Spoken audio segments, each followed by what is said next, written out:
Ya, halo teman-teman semua. Sesuai dengan thumbnail dan judul video ini, saya akan membahas bagaimana agar penonton bisa betah di video kita. Ya, ini sebuah cara teman-teman. Jadi kita tuh kalau mau bikin penonton biar betah, kita harus ada beberapa trik, tips, dan juga mungkin ada beberapa ilmu yang bisa kita terapkan. Dan tentu saja harus konsisten. Apa saja teman-teman? Oke, saya sudah merangkumnya dengan sesuaikan judul dan videonya. Ya, yang pertama, teman-teman harus cek apa maunya penonton. Penonton itu maunya apa sih? Itu teman-teman bisa cek. Caranya bagaimana? Teman-teman bisa mengecek satu channel yang ditonton oleh subscriber kita. Itu dari situ kita bisa mengambil kesimpulan dan kita bisa menarik hasil yang bagaimana itu hasilnya. Ya, karena setiap channel YouTube itu beda-beda ya, channel yang ditonton oleh subscriber. Teman-teman harus bisa paham dari situ bagaimana caranya, dan dari situ kita bisa telaah ya seperti apa. Jadi kalau mau cek maunya penonton dari situ. Dan yang kedua itu teman-teman, kata kunci di channel YouTube teman-teman dan di pencaharian video itu bagaimana ya? Karena gini, kalau mau channel kita rame, mau channel kita banyak subscribernya, mau channel kita ditonton lama oleh penonton kita, yang pertama itu kata kunci atau bagaimana penonton itu menemukan video kita. Jadi cara menemukan video itu nggak mudah teman-teman, ada step-stepnya. Apa misalnya dari penelusuran channel, dari short, dari mungkin halaman channel dan lain sebagainya, penelusuran YouTube ya, maksudnya seperti itu. Dari situ kita bisa mengambil kesimpulannya teman-teman ya. Jadi kalau misalnya dari short, ya udah berarti channel teman-teman cocoknya untuk membuat video short. Nah, itu kalau untuk short. Kalau untuk misalnya penelusuran channel, ya bisalah dicampur, misalnya mau short kah, mau video panjang dan lain sebagainya, itu nggak masalah ya. Yang selanjutnya yaitu buat storytelling yang terstruktur, atau kita bisa membuat skrip yang terstruktur teman-teman. Atau kalau misalnya nggak mau buat skrip juga nggak masalah, tapi cara ngomongnya, pembawaannya, poin-poin penting apa yang mau teman-teman sampaikan kepada penonton, itu harus diperhatikan ya. Jangan kita main plak-ketiplak ngomong. Kalau udah terlatih nggak masalah teman-teman. Ya, semua orang yang bikin video itu pasti ada skripnya. Dia mau ngomong apa di situ, dia udah tulis ya. Dan apa yang mau disampaikan, dan poin penting apa yang mau disampaikan, itu pastinya sudah ada teman-teman. Yang selanjutnya, cek komentar. Nah, komentarnya juga berpengaruh loh. Misalnya gini, ada komentar, "Bang, request bikin ini." Itu bisa jadi ide topik, ide konten bisa itu. Jadi teman-teman harus selalu mengecek komentar ya. Jangan tertutup channelnya. Misalnya gini, saya bikin video begini. Apakah komentar saya tutup? Enggak. Saya tetap buka komentar. Teman-teman mau komen apa aja silakan. Mau nanya apa boleh. Seperti itu. Jadi komentar itu jangan teman-teman tutup. Komentar itu bisa masuknya ide teman-teman. Misalnya nih, saya lagi pusing mau bikin ide apa, ya udah kita cek aja komentar kita. Misalnya ada yang request, "Bang, bahas ini." Misalnya gini, channel kalian channel masak misalnya, masakan simpel. Oke, ada komentar yang gini, "Bang, cara bikin bakso dong," gitu. Atau, "Bang, request bikin ini, Bang." Nah, itu kan bisa jadi sebuah masukan. Jadi dari komentar itu kita bisa mengambil apa maunya menonton. Itu bisa dijadikan sebuah data, dijadikan sebuah pacuan untuk menganalisis penonton kita itu maunya apa. Misalnya penonton kita maunya cara membuat bakso. Ya, ini khusus teman-teman yang channelnya mungkin masak ya. Kalau yang lain menyesuaikan aja. Itu bisa kita ambil dari situ. Yang selanjutnya, jangan terlalu banyak minta validasi. Validasi apa? Contoh, baru kita opening udah minta, "Bang, jangan lupa subscribe, jangan lupa like." Itu kita sebut terus banyak banget. Itu nggak boleh teman-teman sebenarnya. Sebenarnya mungkin boleh-boleh aja kalau untuk 1 atau 2 kali, tapi jangan keseringan gitu. Nanti kalau dari situ penonton itu bakal mungkin, apa sih ini channelnya bahas apa sih, nggak jelas gitu. Jadi dia mengambil kesimpulan bahwasannya channel teman-teman itu dikiranya ngemis ya, ngemis subscriber lah, ngemis like lah. Jangan.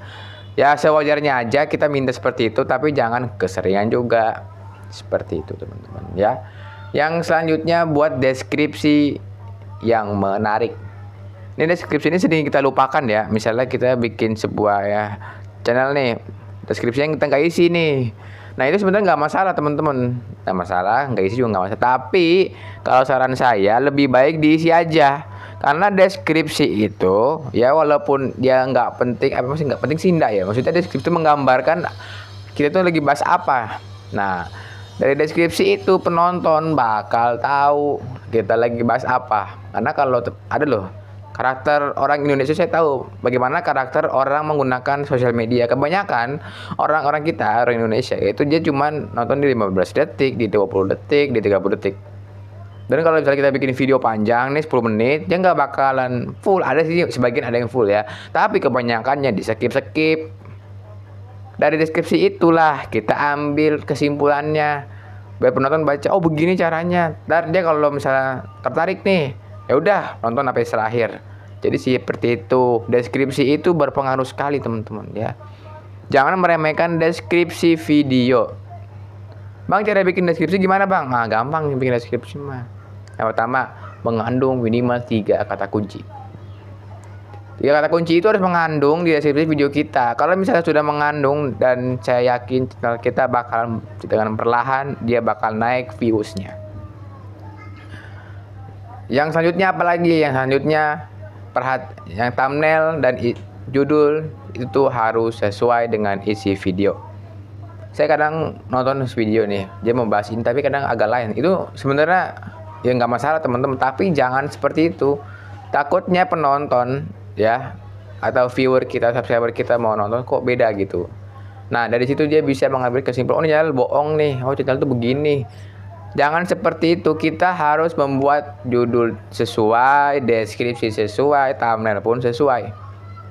Apalagi sekarang ada fitur kita bisa mengupload 3 thumbnail ya, 3 foto thumbnail, dan masing-masing dari foto itu akan dinilai oleh pihak YouTube mana yang lebih menarik dan efisien. Itu teman-teman bisa jadikan poin penting ya.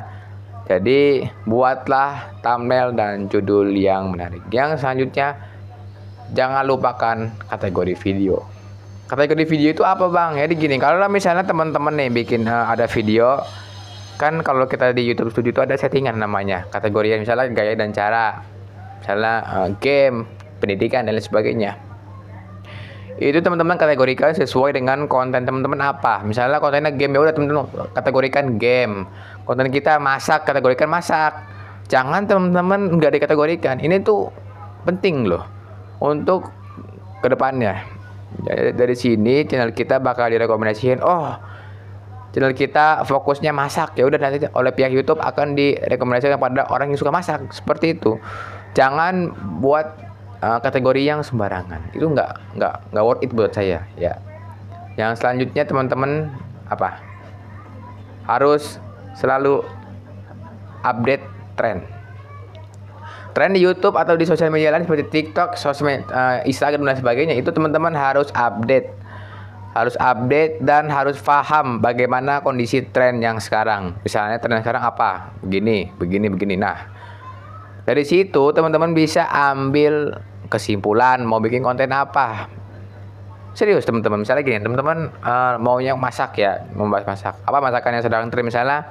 Apa sih juga nggak tahu sih. Misalnya nih game ya, misalnya kita ambil game aja dah yang gampang. Game apa misalnya yang lagi tren, Mobile Legend atau misalnya Free Fire. Nah itu teman-teman bisa ambil tuh, misalnya Mobile Legend apa yang sedang tren di TikTok, kita ambil, kita buat videonya. Nah seperti itu teman-teman. Bukan berarti saya menyuruh re-upload, bukan re-upload, bukan videonya kita comot, kita edit terus kita upload ke channel kita, bukan, nggak kayak gitu caranya. Caranya seperti ini, kita analisis trennya, lalu kita buat videonya ya dengan konsep kita sendiri, dengan pemahaman kita sendiri, dengan penyampaian kita pribadi. Jangan comot video orang. Maksud saya seperti itu, takutnya teman-teman jadi salah nih ya. Jangan amal video orang kita comot, kita edit, kita upload ke YouTube. Enggak gitu caranya teman-teman.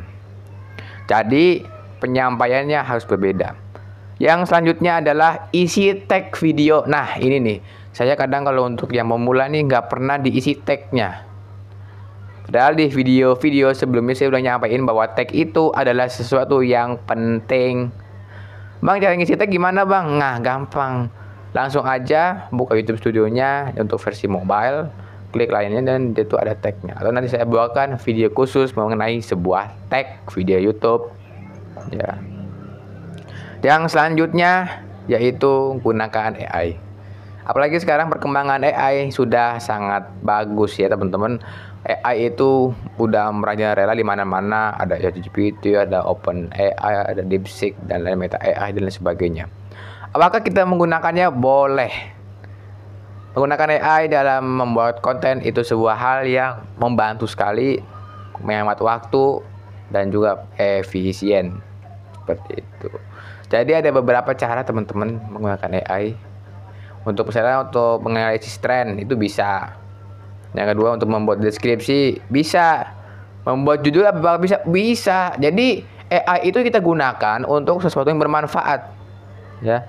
Tapi dalam artian jangan membuat visualnya pakai AI. Apakah boleh? Sebenarnya sih belum tahu sampai saat ini ya. Apakah kita bisa menggunakan AI untuk membuat visual videonya?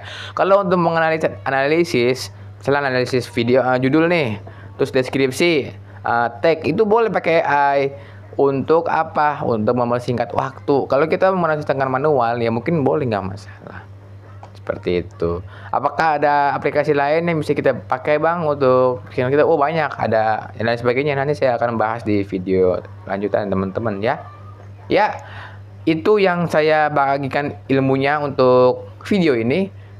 Mungkin bagi teman-teman YouTuber yang menemukan video ini bisa menjadi solusi untuk permasalahan dan untuk meningkatkan channel teman-teman semua. Dari saya cukup sekian.